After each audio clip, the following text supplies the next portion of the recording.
Ang term na ginamit ng isang politiko, benga. Tagalog term yan, no? Grabe, bumenga. I know it's an LGBT term. No? It's an LGBT term. Grabe, bumenga yung administrasyon. So walang gusto na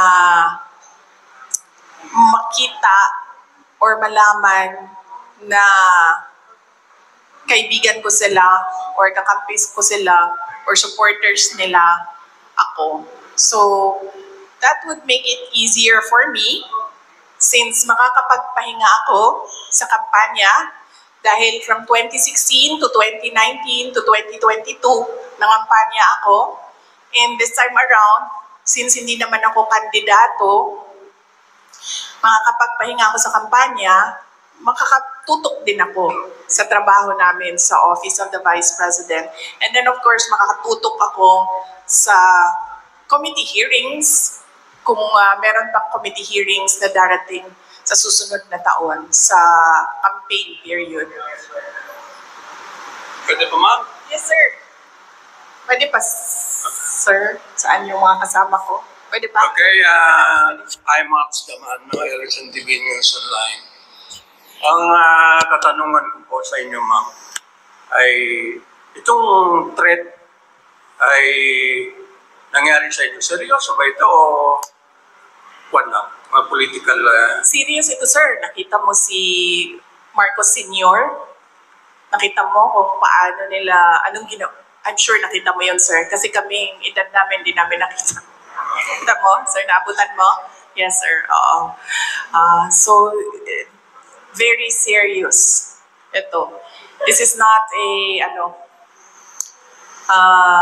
parang laro-laro lang para sa kanila. Seryoso sila sa gusto nilang gawin. At alam natin ang capacity ng isang Marcos.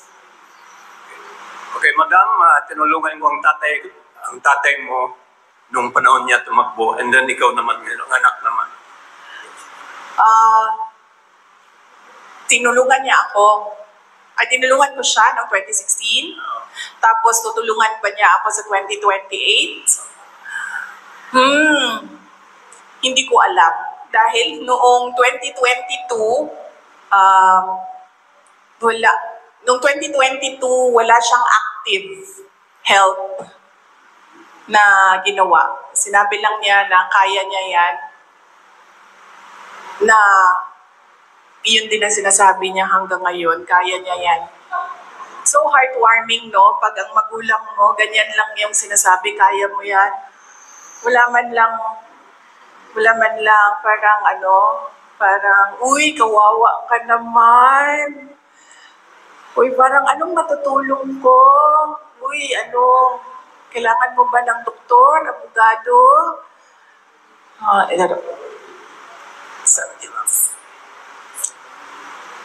Heartwarming kung ganyan yung concern ng magulang mo. Yes. Another question from my end, ma'am. Yes, ma'am. What's your reaction to the MNLF's offer to provide security for you if in case your current security will be pulled out? Yes, nagpapasalamat ako, ma'am, sa Moro National Liberation Front, MNLF, sa kanilang offer na tulungan ako sa security. But right now, meron na akong mga kaibigan na gumagawa ng paraan kung paano gawin ang aking security in case na magkakaproblema talaga kami with the Armed Forces of the Philippines, particularly the unit ng Presidential Security Command. So are you saying, VP, na no matter what, hindi nyo tatanggapin ang PSPG ng PNP that will take over for PPSPG? Yes, ma'am. Kasi ang Presidential Security Group o PSG na ngayon ay pangalan niya PSC, Presidential Security Command. Ang batas na gumawa nun, may mandato siya. Ang mandate niya is the protection of the President and his family, protection of the Vice President and his family. At meron pang iba. So, Ang PSC kasi is a command under the Armed Forces of the Philippines. Walang mga pulis doon. AFP yan sila lahat. Ang mandate ng PSC, President and Vice President. Bakit? Bakit yan ang mandate nila? Kasi our Constitution provides for the line of succession. The Vice President is the first in line. So ibig sabihin, the state is required, is mandated by the Constitution and by laws to protect the Vice President. Kasi pag nawala ang presidente, siya yung susunod. Kaya pinoprotektahan din siya. Kasi siya yung reserve. Kasi pag hindi mo pinoprotektahan ang reserve mo, wala ka ng reserve. Ang gagawin yan, pipili sila doon sa mga members ng Congress. O, babalik na naman tayo kay Martin doon. So, baka nga ganun yung gusto nilang gawin, no?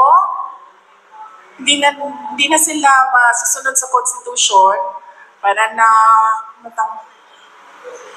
that is something I have to think about again as well. So, yun. Yan. The PSG, now PSC, is a unit of the Armed Forces of the Philippines. Its mandate, President and family, Vice President and family. Why? Because there is a line of succession. You need to protect your reserve. Wala doon sa usapan ang Philippine National Police. From Mr. Oliver Arquiza. Good afternoon again, ma'am. Balikan ko lang yung local, no? On a local front. I can see former Vice Mayor, former Mayor Beng Climac po nandito ngayon. And it is a public knowledge na nung last election, isa siya or kundi siya lang yung pupuntagin talaga na pinakita yung suporta sa'yo bilang sa pagtakbo ng Vice President. And now she is running under a group na kumbaga ikalaban ng sinasabi niyong hindi niyo kilala na kongresista. Okay, So since nandun si Mayor Beng sa grupong yon, is it safe to say na kung mag-endorse po kayo ng candidate locally, of course, kasama dyan si Mayor Beng at yung kasama ba yung buong partido niya at yung kalaban ng sinasabi niyong hindi niyo kilala for Mayor. Thank you po. Okay. Yes. Sige. Well, kung meron pa mang value ang words ko dito sa Zamboanga City at meron pang mga tao na naninig saan man ako pumupunta, yun ang sinasabi sa akin. Kaya pala ako nagdesisyon noon na hindi ako mag-endorse. But, let me just say that nakita niyo ang track record ni Mayor Beng Climaco noong siya ay mayor. Nakita niyo ang kanyang mga accomplishments. Ngayon, mayor siya na, ngayon vice mayor ang kanyang tinatakbo. So easily, kung magagawa niya ang pagiging mayor, easily she can do the work, the duties, and the mandate of the vice mayor. Dahil nakatutok lang yun sa legislation eh. So, kung kaya niya ang executive, lalong-lalo na nakaya niya ang legislative. Dahil napaka one track ang trabaho ng legislator, gagawa ka ng batas. So on that point, the voters should think about that. Is her achievements, accomplishments as mayor, and her capacity na mag-vice mayor. Lagi ko sinasabi ngayon, ano bang dapat iniisip ng mga tao ngayong darating na ang eleksyon?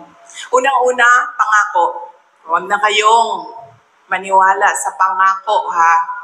Pag sinabi ng tao, ito ang pangako ko, i-check nyo muna. Yung mga pangako ba niya noon, tinupad niya ba? Check nyo. Ano ba yung mga pangako niya noon? Natupad ba yon? So dapat ba naming paniwalaan yung pangako niya ngayong eleksyon na ito? Pangalawa, huwag magpadala sa vote buying. Ang vote buying ngayon, legal na, hindi na illegal. AKAP, AIX, MAIP, TUPAD, at kung ano-ano pang tinatawag na ayuda. Nagiging legal ang vote buying. Bakit nagiging legal ang vote buying? Dahil kontrolado siya ng mga politiko ngayon. At meron silang kota-kota sa pamimigay ng ayuda. So yan yung sinasabi ko. Yan yung proof ko na nagiging legal na ang vote buying na tinatago sa pangalang ayuda. At pangatlo, hindi dahil gikan yan sa pamilya ng mga politiko tulad ko, hindi dahil galing yan sa may tatay yan na mayor, may kapatid yan na governor, may anak yan na congressman, hindi dahil galing yan sa political dynasty ay ibig sabihin magaling ng kalibre niyan. Huwag ninyong iboto ang isang tao dahil lang sa nakaapelido niya ang gusto nyong kandidato. So yan ang paalala ko ngayong darating na eleksyon. Check. Promises. Tanggapin ang ayuda kasi pera ng bayan yan, pero huwag magpadala sa vote buying. Pangatlo, huwag bumoto dahil kaapelido o dahil nasa political na pamilya yung kandidato. Bumoto kasi chinek nyo yung mga promises niya at chinek nyo yung kakayahan niya. Tulad ng sinabi ko ngayon, nakita natin ang 9 years ni Mayor Beng, ibig sabihin, alam natin na kakayanin niya ang pagiging vice mayor.